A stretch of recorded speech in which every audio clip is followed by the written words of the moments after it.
Have you been feeling the pinch from the rising cost of living? Are you wondering why it seems like everything is getting more expensive? What is inflation and how is it related to pretty much everything in our lives? All of this and more on today's episode of The Secret Life of Numbers.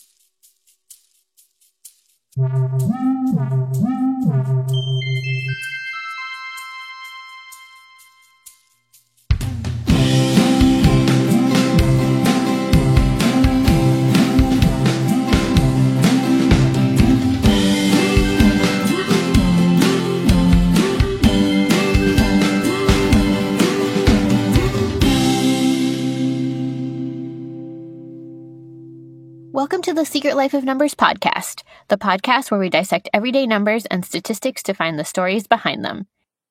Each episode, we take a number or statistic and break it down. We will tell you where it comes from and what it means for you. Along the way, hopefully we will inspire you to think about the numbers in your own life. I'm Lavanya, your data scientist on call. I'll be breaking down the numbers. I'm Lindsay, your data translator. For when Lavanya gets too technical on us, I'll be breaking down the rest. All right, let's jump in. So, Lindsay, this is our first episode in season 3. That sentence doesn't even compute in my mind. I can't believe we're on the 3rd season. I guess I just feel really privileged that we've got to come this far and our listeners are interested in what we're creating and what we're talking about. Shout out to everyone listening. Yes, thank you very much. We appreciate it. So what are some of the things we're going to talk about this season? Oh, we have a really interesting season. So we're continuing with our flavor of having mini-series as part of our season. So our first mini-series is all about science communication, which is really inspired by our work on the podcast. It's kind of meta talking about it. Yes, but I think it's also something that we're both really passionate about, or else why would we have a science communication podcast? Exactly. And then kind of as an application of science communication, really, we're tackling vaccines and we're going to do a vaccine mini-series. Yes, something quite topical. We're going to talk about the environment again. So we're going to talk about 1.5 degrees Celsius of warming. Fast fashion as well. Yes. Something that's been on our minds a lot, and there's been a recent report. And I think we also have just some really fun episodes thrown in there, like algorithms that recommend music and TV shows to you. We're trying to keep it topical this season, things that we hope you experience in your everyday lives. Yeah, so lots to look forward to, and we hope you'll join us, not just for this episode, but each episode that we're releasing this season.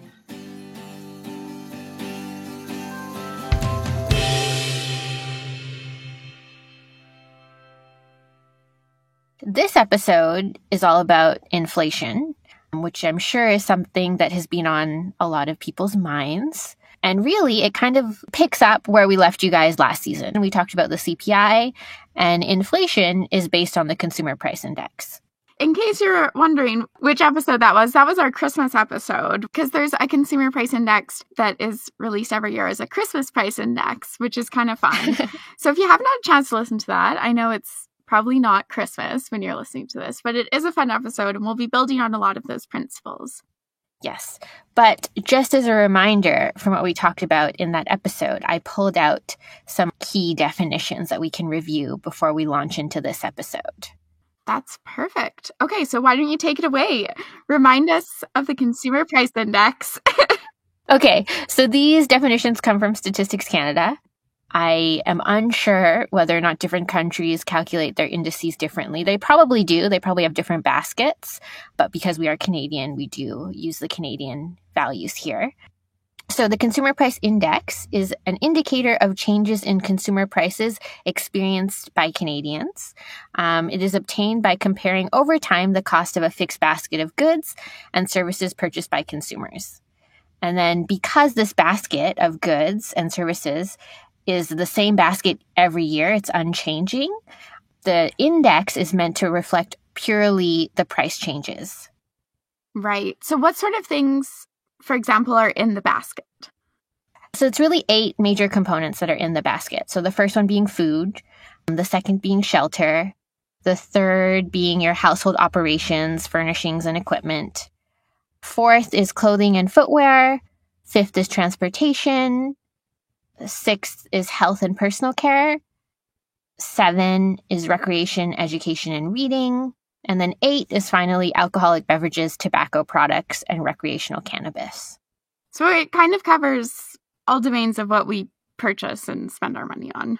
Yeah, and I should say that this basket is weighted. So those components, because I'm guessing you're spending more on your rent or your mortgage than you're spending on like recreational cannabis or recreational alcohol, for example, or even milk. So the weight that your rent will have in the basket, because this is a weighted average, will be higher than the weight for your milk. Right.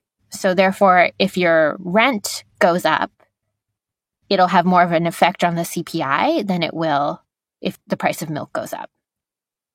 Okay, so we have a basket of goods. There's a price associated with it. What do we use the CPI for? This is a very good question, and also very relevant, because why would we calculate it if it wasn't useful? And there's like 4 major categories or 4 major uses that Statistics Canada lists. So the first is that they say it's used to escalate a given dollar value over time to preserve the purchasing power of that value. Okay, so that would involve like you want to watch the CPI to see if, do wages need to increase to maintain the same standard of living? Okay, for sure. In the same way that it can escalate a given dollar value, it can also be used as a deflator of various like economic aggregates. So you can probably think about this in terms of like rent control. Right. Mm-hmm. The third is that it's used to monitor the implementation of economic policy. And I think you're going to be talking about that when we get to like how we react to different inflation rates, because the Bank of Canada uses a CPI and special aggregates of the CPI to monitor its monetary policies. Yes, we will be talking about that later in the episode, because it does have really wide-reaching effects for all Canadians. And then finally, the last one is kind of for research purposes. So business analysts and economists use a CPI for economic analysis and research on various issues. So it has a lot of uses, and really at its core, CPI is related to inflation, or it is inflation. The link between CPI and inflation is the change in your CPI is the inflation. For example, I have a report from StatsCan. So they say in January 2022, Canadian inflation surpassed 5% for the first time since September 1991, rising 5.1% on a year-over-year basis. So that means that the CPI, I guess in, 2022, is 5.1% higher than it was in 2021. That's a huge increase, because don't they like to, Bank of Canada, their comfort zone for inflation is between 1% and 3%. Ideally around 2%. So 5%, we're getting a little hairy. It's not nothing. It's quite substantial, because this is kind of your marker for mortgages and rent and for the price of goods and services. So when your inflation is increasing so much, what it's really communicating is that Canadians have less purchasing power with the same amount of dollar value. And that really hurts your standard of living. And I think it also leads to a lot of uncertainty. I mean, it feels more volatile. This happened to me, actually. I was going to the grocery store. I was going to buy salmon because we typically buy it once or twice a month. And the week before, it was $20 for the fillet. And then I went back the following week and it was suddenly $40. And I was like, okay, so now I'm seeing it in the grocery store. Yeah, it has a very deep effect on quality of life, really, in a lot of ways. Yeah. All sorts of things. It just feels like it's getting more and more expensive every year, and it doesn't really feel like wages match that. No, for sure. And I guess it is volatile, and a lot of that is what goes into the basket, right? Because if the elements of the basket are moving up and down quite a bit, or there's a lot of sway or swing in the value of those items, then your CPI will also have that swing as well. So sometimes what's reported is the CPI without the price of gasoline. So with the price of gasoline, it was like 5.1%. But without gasoline, the CPI only rose 4.3% year over year in January 2022. I mean, that's still the fastest pace since like 1999, but it's a little bit less. I think what's concerning, though, is it's an interesting exercise to take out gasoline, for example. But for most Canadians, you can't just be like, well, inflation is 5%. Time to, put away my truck and jump into the Tesla. Like, if you had a gas car when it was 5%, you still have a gas car. It's still 5% for you. Yeah. It's not like when we talked about the Christmas price index, and I think it was the doves that were the most volatile in their price. It's not like you can't buy your True Love doves. Like here, you need to purchase the gasoline in many cases. Yeah, I think it might have been all the birds were expensive. I want to say it was swans. The swans? Yeah. Either way. Yeah. Either way, like it's easy with the 12 days of Christmas to be like, I'm going to skip out on the swans this year. Those are a little pricey, and still go forward with the 5 golden rings. Mm-hmm.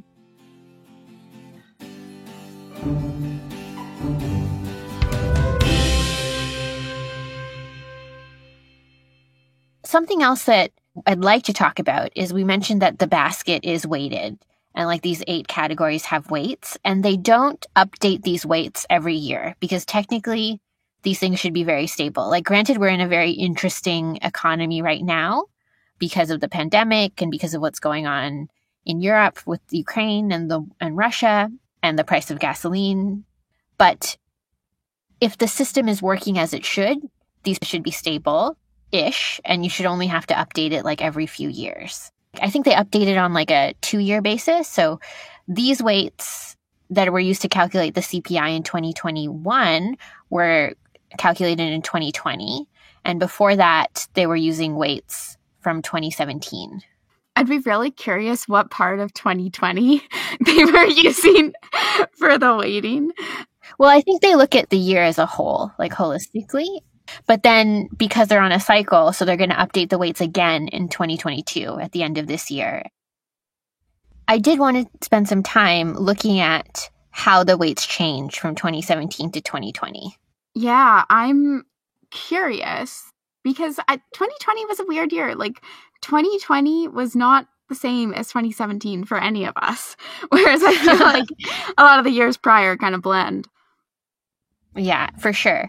So StatsCan did release a comparison of the weights from 2017 to 2020, and this reference will be in our show notes, but this is the graph kind of where we're looking at those 8 categories. I guess what do we see? Well, shelter went up quite a bit in the weighting. Yeah, shelter, I think, and household operations, furnishing, and equipment have some of the highest increases in their weights, which means they're being weighted more in the basket because you're spending more on shelter, or you're spending more people are spending more on shelter, more people are spending more on household operations. Transportation went down, which is also not surprising because less people were moving. We worked from home, for example, if we could. Do you remember those early days of the pandemic when you could drive and there would be no one on the road, and it's like a Monday morning when people are usually going to work? It was just a very weird time. It was a strange time. It was almost eerie. Or surreal. Yeah. Yeah. Some other notable things is alcoholic beverages, tobacco products, and recreational cannabis. That weight went up a little bit in 2020. It was a hard year. No judgment, obviously. No, obviously. That's just how the CPI is calculated. It really is just a weighted average of the items in that basket and how much they cost and how much that cost changes year to year. And that change is your inflation. Exactly. To give that precise definition from the Bank of Canada, it's that persistent rise in the average level of prices over time.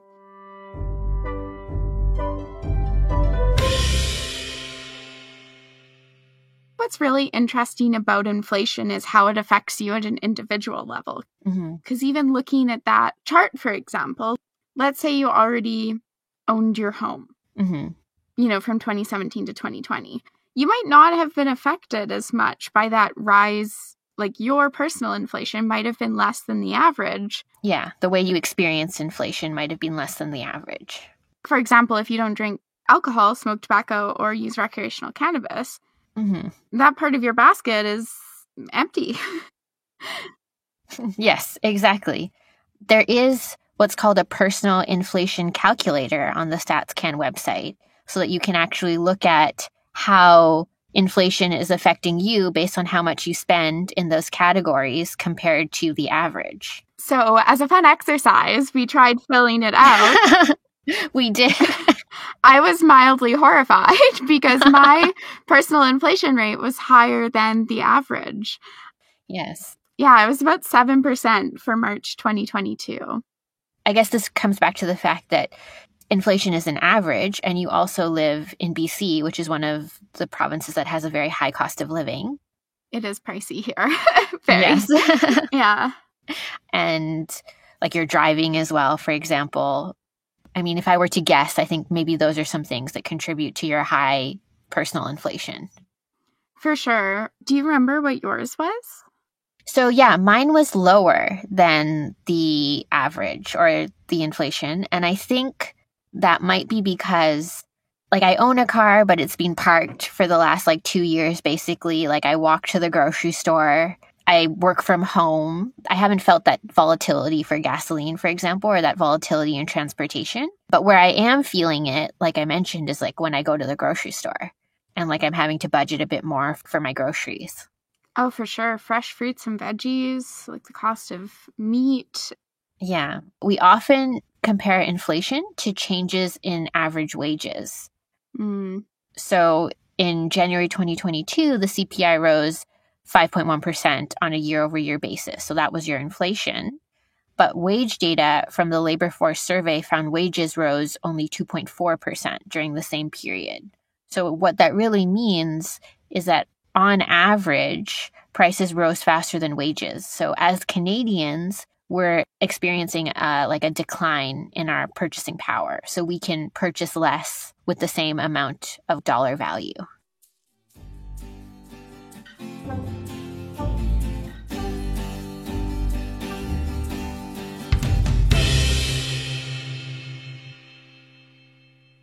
So Lindsay, we've talked about how we calculate inflation and how it's based in the CPI or the Consumer Price Index. But now I'm curious to understand, as the CPI changes and inflation rises, how do our institutions respond to help us deal with this decline in our purchasing power? Or is there a way that institutions can do that for us? That's a great question and something really topical too, because in April 2022, the Bank of Canada raised interest rates by 0.5%.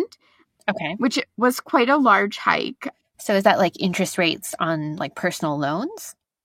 So this hike in interest rate comes down to the policy interest rate. Okay.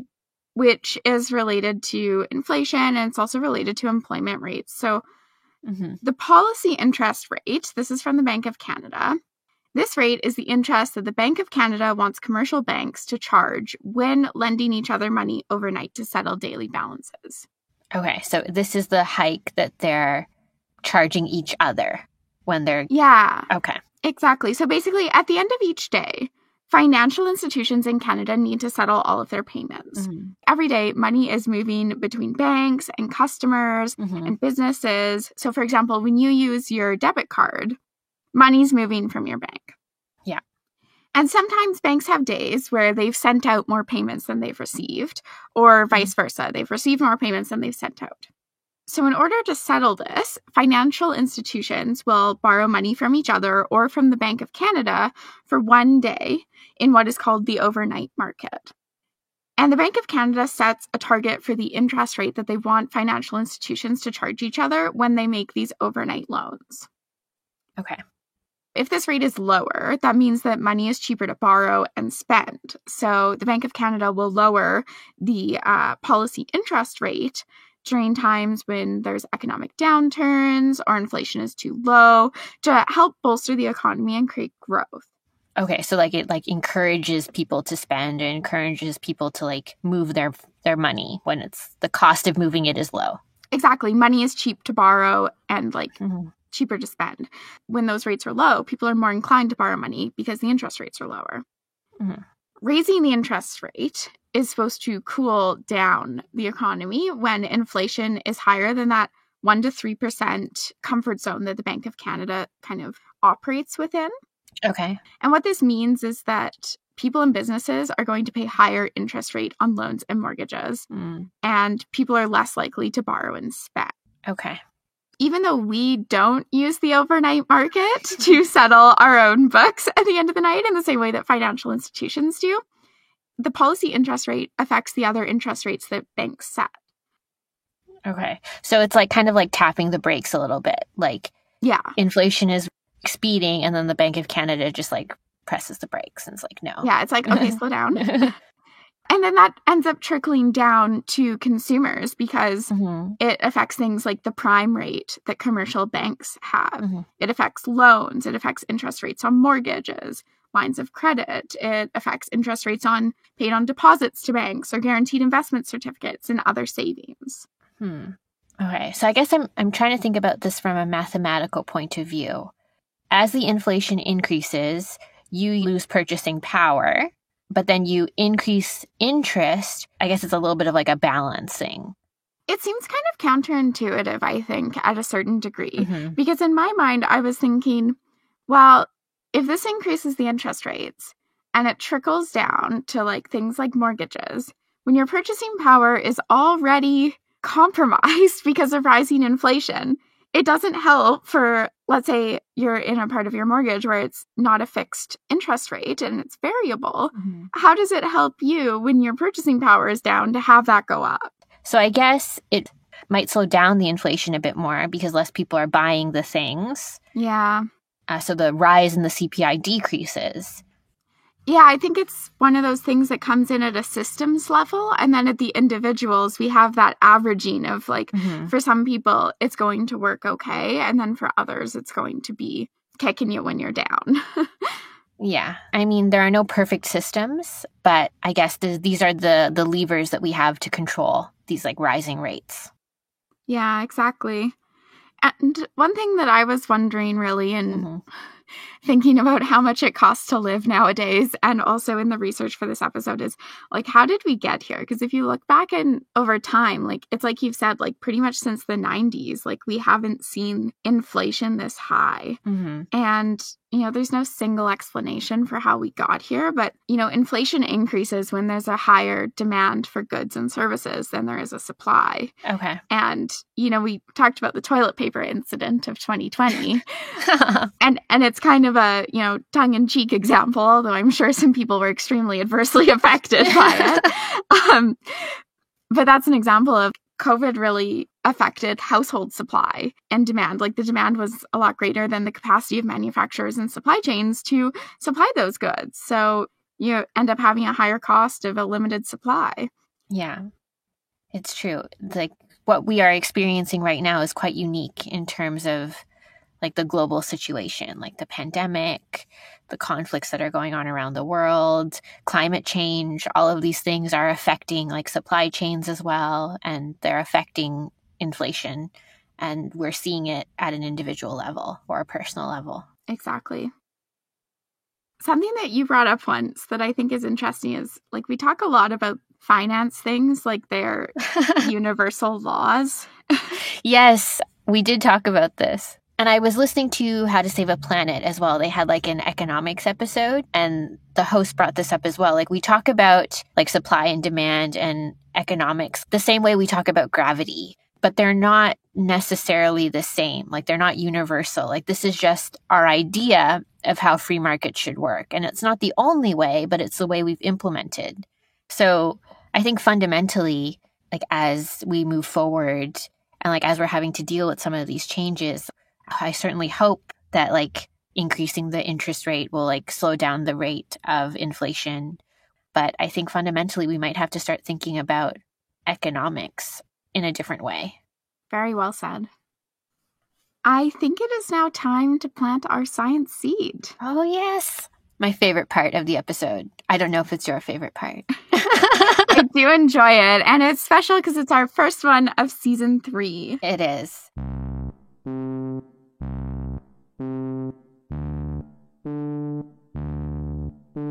So each episode, we like to give our listeners something to think about. A science nugget to help you think more critically about the numbers, statistics, and science you hear every day. So Lev, take it away. Today, our science seed is really about averages because inflation is really an average. So I'll begin with just a definition of what an average is. So an average, as defined by Oxford Languages, is a number expressing the central or typical value in a set of data, in particular the mode, median, or most commonly the mean. And the mean is calculated by dividing the sum of the values in the set by the number in the set. And in the case of CPI, this is like a weighted mean, so certain things have more weight than others, but it's still an average. And it's still meant, I think, in that definition, the key word is that it's the central or typical value. So it's still meant to be the center. So when you think of an average, not everyone is going to be at the mean. There are going to be people who experience much higher inflations and people who experience much lower inflations. And I think we're actually a good example of that because when we calculated our own personal inflation, mine was a little bit above the average and yours was a bit below. If you put us together, we probably end up quite close to what the average inflation is. I think that's important because inflation is increasing. And overall, that means that we will experience an increase in inflation, but some people will be much more affected than others.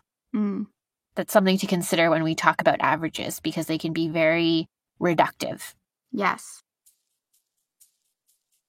Thanks for listening, everyone. You can find us on Apple Podcasts, Spotify, Google Play, or wherever you find your podcasts. You can find the references we used for this episode in our show notes. A special thank you to Julian Bertino, who does our sound editing and music. If you have a moment, please leave us a review and rate us on Apple Podcasts and Spotify. It really helps our podcast reach new listeners. Have an idea of what number we should cover next? Or want to learn more about what we talked about today? Follow us on Instagram at The Secret Life of Numbers. We'll catch you next time on The Secret Life of Numbers, where the numbers can run, but they can't hide.